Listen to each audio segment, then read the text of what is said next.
మనతో విశ్లేషకులు రామ్మోహన్ రావు గారు కూడా ఉన్నారు. రామ్మోహన్ రావు గారు, అక్కడ చెప్పండి.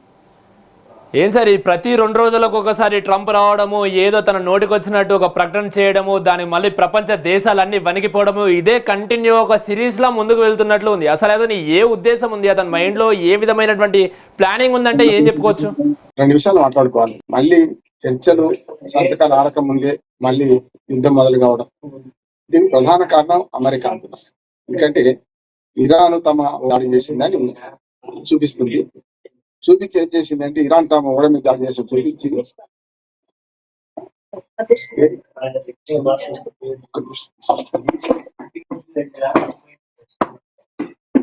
సారీ ఇరాన్ తమ ఓడ మీద దాడి చేసిందని మొదలుపెట్టి ఎందుకు దాడి చేసిందో తెలుసుకోకుండా ఏం తెలియకుండా డైరెక్ట్ గా యుద్ధం మళ్ళీ ప్రకటించేసి మన నాటో కుటుంబ దేశాల సమయంలోనే మళ్ళీ మొదలు పెట్టారు ట్రంప్. అసలు ఇరాన్ ఏం చేసింది, వీళ్ళ ఓడ మీద ఎందుకు దాడి చేసింది అంటే వాళ్ళు పర్మిట్ చేసిన రూట్ లో కాకుండా ఒమాన్ సైడ్ నుంచి పోయే ప్రయత్నం చేయాలి. అంటే పర్మిట్ ఎట్లా ఆ రోజు ఏమనుకున్నారు, మధ్య నుంచి ఇరాన్ అనుమతించిన దాని నుంచి పోవాలని అనుకున్నారు. దాన్ని దాటిపోయి దాని సమాధానం చేయకుండా వెంటనే ఇష్టం అన్నట్టు దాడి చేయడం మొదలుపెట్టింది. ఇప్పుడు ఒక రకంగా చెప్పిన అమెరికా పరిస్థితి ఏంటంటే దొంగ అంటే గజ దొంగ అనే పరిస్థితి తయారైంది. 20% విలువలో ఇంతకుముందు కొడిసిన చెప్పినట్టు 100కి 20% కాదు, మొత్తం అంటే 100 రూపాయల విలువ ఉంటే దానికి 20% పూర్తిగా విలువ, అంటే సరుకు రవాణా ఎంత జరుగుతుందో దానికి 20% అన్న 100 రూపాయలకి 20 రూపాయలు పోతాయి. అంటే మేము దోచుకుందాం అంటున్నారు. అటు పక్క ఒమాను, ఇటు పక్క ఇరాన్ వాళ్ళు సర్వీస్ ట్యాక్స్ పెడతామంటే వద్దని చెప్పి నేను అక్కడికి వచ్చి వాళ్ళ వాకిట్లోకి ఇచ్చి నేను వసూలు చేస్తామని మాట మాట్లాడుతుంది మన అమెరికా. చూసాం కదా మన హర్మోజ్ జలసంధి మొత్తం దిగ్బంధనం చేసిన మా స్వాధీనంలో ఉందంటారు. ఇప్పుడే ఓడలు నడుస్తున్నాయి పోతున్నాయి అంటారు.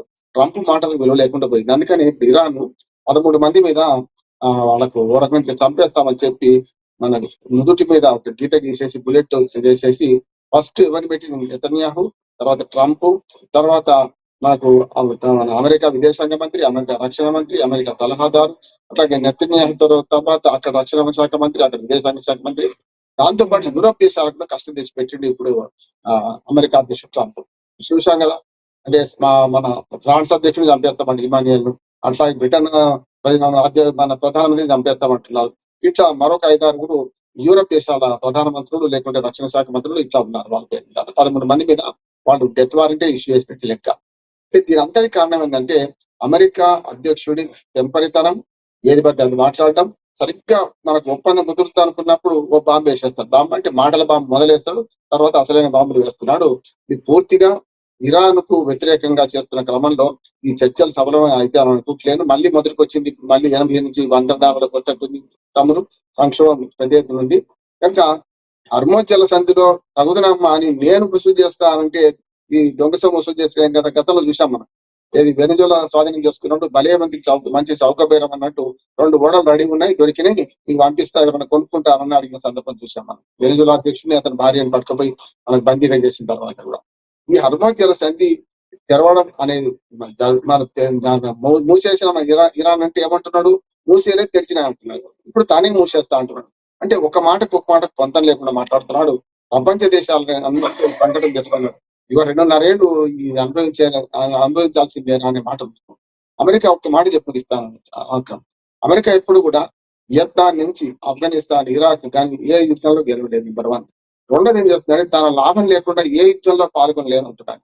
ఉదాహరణకు మనకు మన రష్యా ఉక్రెయిన్ యుద్ధం చేస్తుంది.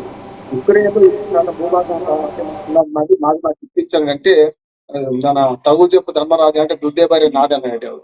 అట్లానే ఆ 20% రష్యాకి పోనీయండి, మీకున్న 80%లో కూడా భూభాగంలో మా విలువైన ఖనిజాలు ఉన్నాయి, రత్నాలు ఉన్నాయి, లేకుంటే రకరకాల ఖనిజాలు ఉన్నాయి, వాటన్నిటిని మేము తోముకుంటాం, మా భూమి అప్పచెప్పండి అని చెప్పి ఉక్రెయిన్ తో పేరు సవాల్ చేస్తుంది అమెరికా. చూస్తున్నాం కదా. అట్లాంటి సేమ్ ఒకవేళ హర్మోజ్ జలసంధిలో అమెరికా జోక్యం పెరిగి అమెరికా కనుక ఈ 20% వసూలు చేసే పరిస్థితి రాదు, చేస్తా అనుకుంటే రేపు పొద్దున సూయజ్ జలసంధి సమస్య వస్తుంది, పనామా జలసంధి సమస్య వస్తుంది. ఇప్పటికే పనామా జలసంధి గురించి చాలా అవాకు చవాకులు మాట్లాడిండు ట్రంప్. మేమే సాధన చేసుకుంటాం, మీకు ఏదో అప్పలం ఇచ్చేసాం అని దానం ఇచ్చింది. దానం ఇచ్చింది ఎప్పుడు వెనక్కి తీసుకోవడానికి వీల్లేదు. నేను అది అడిగితే చెప్తున్నాను, కండిషన్స్ లేకపోతే, కండిషన్స్ అప్లై అని పెట్టకపోతే ఒకసారి దానం చేసిన తర్వాత, అంటే ఒక మొదటి సామని చెప్పాలంటే కింద భూమి మీద ఉంచేసిన తర్వాత భూములు మనకి చెప్పలేం కదా. ఒక దానం ఇచ్చిన తర్వాత దానం అనేది రహితకి చెప్తుంది కానీ ఇచ్చిన వాడికి ఎంత ఎప్పుడైనా ఇది అంతే. పనామా జలసంధిని ఇప్పుడు పొద్దున ఒక్క హర్మోజ్ జలసంధి నుంచి ముందు పెడితే పనామా, మన సూయజ్, ఇవన్నీ జలసంధుల గురించి పంచాయతీ వస్తుంది కనుక అమెరికా కంపులు పెట్టుకుంటుంది, ప్రపంచానికి గమనిస్తుంది, ప్రపంచ శాంతికి అమ్ముకున్నట్టు దానికి శాంతి కాదు దుర్మార్గం బోధిస్తున్నాము చూస్తున్నాం మనం. ఇదంతా ఒక ఆటలాగా సాగుతుంది. దీనిలో ఇరాన్ మొత్తం అయిపోయింది. ఇక కొద్ది రోజులలో అసలు ముస్తాఫా ఖామెనీ లేనే లేడు, ఉంటే కూడా యుద్ధం చేసే పరిస్థితి, యుద్ధం చేయించే పరిస్థితి లేదు అని చెప్పి కూడా అన్నారు. కనుక మమ్మల్ని చంపినందుకు మీ 13 మందిని చంపేస్తామని చెప్పి ఇరాన్ పూర్తి స్థాయిలో ఒక డెత్ వారెంట్ ఇష్యూ చేసినట్లు లెక్క. దీనివల్ల ప్రపంచ ఉద్రిక్తత మరింత పెరుగుతుంది. యూరోప్ దేశాలకు కూడా భయం పట్టుకున్నది, గల్ఫ్ దేశాలు ఎట్లా భయం ఇట్లా బతుకుతున్నాయి. అమెరికా చేసిన చర్యలు ప్రతి చర్యగా గల్ఫ్ దేశాల మీద పడుతుంది కదా. గల్ఫ్ దేశాలు విమానాశ్రయాలు, పౌరావాసాల మీద కూడా ఇరాన్ దాడి చేస్తుంది. ఇది కూడా కరెక్ట్ కాదు. కానీ ఏమవుతుందంటే ఇరాన్ మీద మొత్తం అంతా పౌరావాసాల మీద దాడి చేస్తామంటే మాత్రం సభ్య సమాజం, ప్రపంచం ఎప్పుడు ఒప్పుకోదు. ఇక రెండోది ఏంటంటే ఇంకో పెద్ద బాంబు వేస్తామంటున్నాడు. ఏది ఎక్కడైతే యురేనియం నిల్వలు ఉన్నాయో దాని మీద మళ్ళీ వేస్తామంటున్నాడు. 2025లో చూసాం కదా అక్రమణం. 2025లో నిలువున చీల్చుకెళ్ళి ఒక క్షిపణ్యం చేస్తే కూడా వాళ్ళ అణ్వాయుధాలు ఉన్నాయని చెప్పి శుద్ధి చేసిన మన యురేనియం ఉందని చెప్పి చేస్తే అక్కడ దాకా వెళ్ళకపోయింది. 90 మీటర్ల లోతుకి వెళ్ళినా వాళ్ళకు చింతు దొరకలేదు. కనుక ఇప్పుడు అమెరికా చేస్తున్న ప్రయత్నాలన్నీ తన దేశంలోనే పెంచుకుంటున్నాయి. అమెరికా సుప్రీంకోర్టు ఇప్పటికే 2 సార్లు చివాట్లు పెట్టింది అమెరికా పౌరసత్వం, జన్మతా పౌరసత్వం గురించి. అట్లాగే అమెరికాలో వాళ్ళు చేస్తున్న సుంకాలు పెంపు దాని గురించి 2 సార్లు కూడా అమెరికన్ సుప్రీంకోర్టు చివాట్లు పెట్టింది.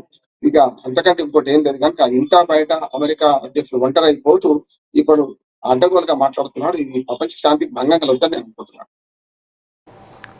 ఓకే, అంటే అమెరికా కాంగ్రెస్ పై ట్రంప్ కి గౌరవం ఉందని చెప్పుకోవచ్చా? వాటి ఉల్లంఘనను వాటికి సంబంధించిన రూల్స్ ని తను ఫాలో అవుతున్నాడా లేకపోతే ఉల్లంఘిస్తున్నాడా? ఏం చెప్తుంది ఆ విషయం పైన? ఇక్కడ ఆయన మొదటిసారి 4 ఏళ్ళు అట్లాగే అమెరికన్ కాంగ్రెస్ కానీ అక్కడ మనకు హౌస్ ఆఫ్ రిప్రజెంటేటివ్స్ కానీ పూర్తిగా అవమానించారు. వాళ్ళు కూడా తన సొంత పార్టీ సెనేటర్స్ తనకు వ్యతిరేకంగా ఓట్లేశారు కదా, చూసాం కదా మనం. అట్లానే ప్రతిసారి వ్యతిరేకంగా రాబోతున్నాయి. కానీ అమెరికా అదృష్టం ఏంటంటే ఒక ట్రంప్కే కాదు ఎవరికైనా ఒక అదృష్టం ఏంటంటే అమెరికా సుప్రీంకోర్టు సుప్రీంకోర్టు చెల్తుంది కానీ సెనేటర్లు కానీ లేకపోతే హౌస్ ఆఫ్ రిప్రజెంటేటివ్స్ కానీ వ్యతిరేకం చేసిన అమెరికా అధ్యక్ష పదవికి దోకాలి. వీటో పవర్ ఉంటే తన జేదోచుకుని చేస్తాడు. కానీ ఎంతకాలం చేస్తాడు? బిల్లు పాస్ కాదు. అంతకుముందు చూసాం మనం ఆర్థిక దిగ్బంధనంలో పడి 3 నెలలు జీతాలు లేకుండా బతికింది అమెరికా ఉద్యోగులు. ఆఖరికి అత్యవసర సేవలు కూడా నిలిచిపోయింది. అంటే ఫస్ట్ టైం అమెరికా ఆర్థిక సంక్షోభం అంటే సెనేటర్లు అమెరికన్ కాంగ్రెస్ బడ్జెట్ ఆమోదించకపోతే జీతాలు ఆగినాయి చూసినాం కదా. అతి పెద్ద గతంలో 10-12 ఏళ్ల క్రితం జరిగిన సంఘటన మళ్ళీ అసలు ట్రంప్ కాలంలోనే ఎక్కువ రోజులు ఆర్థిక సంక్షోభం నెలకొన్నది.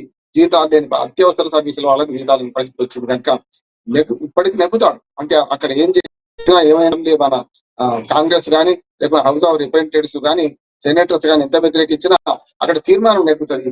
కానీ అమెరికా అధ్యక్షుడు అది ఏం చేయలేదు. అది కూడా చట్టపరంగా వాళ్ళకున్న రక్షణ కనుక చేయలేదు. కనుక అదే అంటున్నాడు కదా, రాష్ట్రాల్లో ఉండి నేను ఆదేశాలు ఇచ్చేసిన ఇరాన్ మా నౌక మీద దాడి చేసిందని 4 రోజుల క్రితం నాటోపడే దేశాల్లో ఉండి మాట్లాడింది కదా. అదే అమెరికా అధ్యక్షుడు అడ్వాంటేజ్, అదే డిసడ్వాంటేజ్ కూడా అదే. రేపు పొద్దున బదనామే తనే కదా.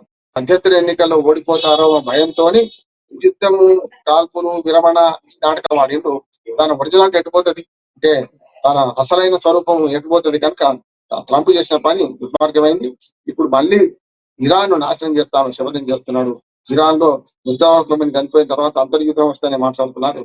ఇది సరైనది కాదంటున్నాను. అయితే రెచ్చగొట్టడం తప్ప ఇంకోటి.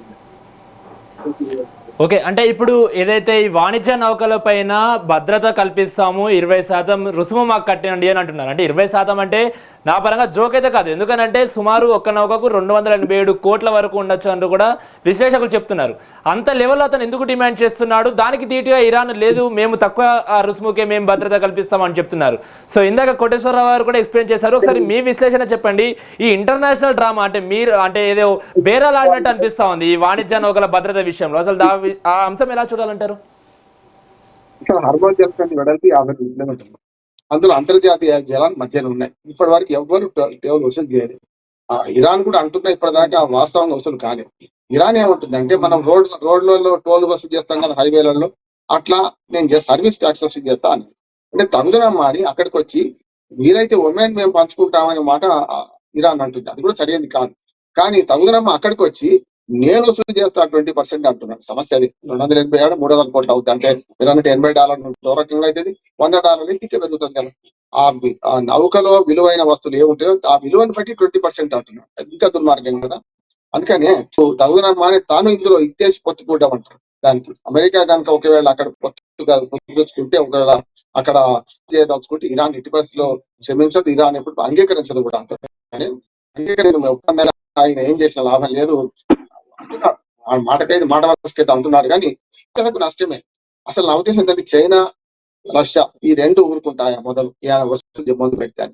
ఆయన ఏమంటాడు, రక్షణ కల్పిస్తాం మోడల్ గదుతంగా పనిచేసే పని సముద్రం దొంగలు ఉంటారు కదా, అట్లా సముద్ర దొంగ చేసిన గతంలో తెలుసుకొని ఓడలు చమురు ఓడలు నమ్మేసుకున్నాడు.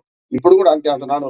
ఇది ఒక రకంగా చెప్పాలంటే ఇరాన్ దొంగ అంటే ఇప్పుడు ఇంకా గజ దొంగ అంటుంది. గజ దొంగ పని చేస్తుంటే ఏమైతుంది, రేపు పొద్దున ప్రపంచం అంతా హర్షించదు, అది వసూలే కాదంటున్నాం. కాకపోతే అవసరార్థం బయటకు రావాలంటే ఏం చేస్తాం అనే దాన్ని కొంతవరకు భద్రత కల్పించే అవసరమైతే ఉన్నది. ఇప్పుడు ఇరాన్ జలసంధిని ఇరాన్ ఒక రకం దిగ్బంధించింది. బయట అంటే జలసంధి దాటిన తర్వాత అమెరికా దిగ్బంధిస్తున్నది. ఈ రెండు కూడా ఒకరి మీద దాడులు చేసుకుంటున్నారు. ఇది ఎక్కడ దాకపోతుంది, రేపొద్దున శత్రు మిత్రుడు అన్నట్టు అమెరికా రష్యా చైనా ఎటువైపు ఉంటది, ఖచ్చితంగా ఇరాన్ వైపు ఉంటది. కానీ మిగతా గల్ఫ్ దేశాలను ఇప్పటికీ వణికిపోతున్నాయి. అనవసరంగా అమెరికా స్థావరాలు మా దగ్గర పెట్టుకోవడం మనకు నష్టమైందని చెప్పి పౌరవాసాల మీద కూడా పెద్ద ఎత్తున దాడి చేస్తున్నారు. ఇవన్నీ కనబడితే మనకు యుద్ధం కొనసాగుతుంది అనిపిస్తుంది. మరింత చమురు సంక్షోభం మనలాంటి దేశం ఇంకా కొనాలని పరిస్థితుంది. మన నయం ఇంకా పాకిస్తాన్ కానీ, మన బంగ్లాదేశ్ కానీ, శ్రీలంక కానీ, నేపాల్ లాంటి దేశాలు, ఆఫ్రికన్ దేశాలు అయితే ఇంకా చెప్పుకోలేకపోతున్నాయి. అక్కడ చెప్పుకుంటే మానవ పోతుంది, చెప్పుకుంటే ప్రాణం పోతుంది. కొన్ని దేశాలు చెప్పుకోలేకపోతున్నాయి. వాళ్ళు ఇంకా కొనాలి పోయి ఆర్థిక సంక్షోభాలు చెప్తున్నారు. అంతేందుకు అమెరికాలోనే 45-50% చమురు ధరలు పెరిగినాయి కదా. ఉత్పత్తి చేసే రష్యాలో కూడా చమురు ఉత్పత్తి ఎక్కువగా ఉన్న రష్యాలో కూడా ఇప్పుడు చమురు సంక్షోభం నెలకొన్నది కదా. ఇవన్నీ చూస్తే ప్రపంచంలో చమురు సంక్షోభంతో పాటు మరొకసారి 2008 తర్వాత వచ్చిన ఆర్థిక సంక్షోభం కూడా వచ్చేటట్టుందా అని అవుతుంది. ప్రకృతి పరంగా కూడా ఎల్లినో వచ్చేసింది. ఎల్లిన వల్ల కూడా అధిక వర్షాలు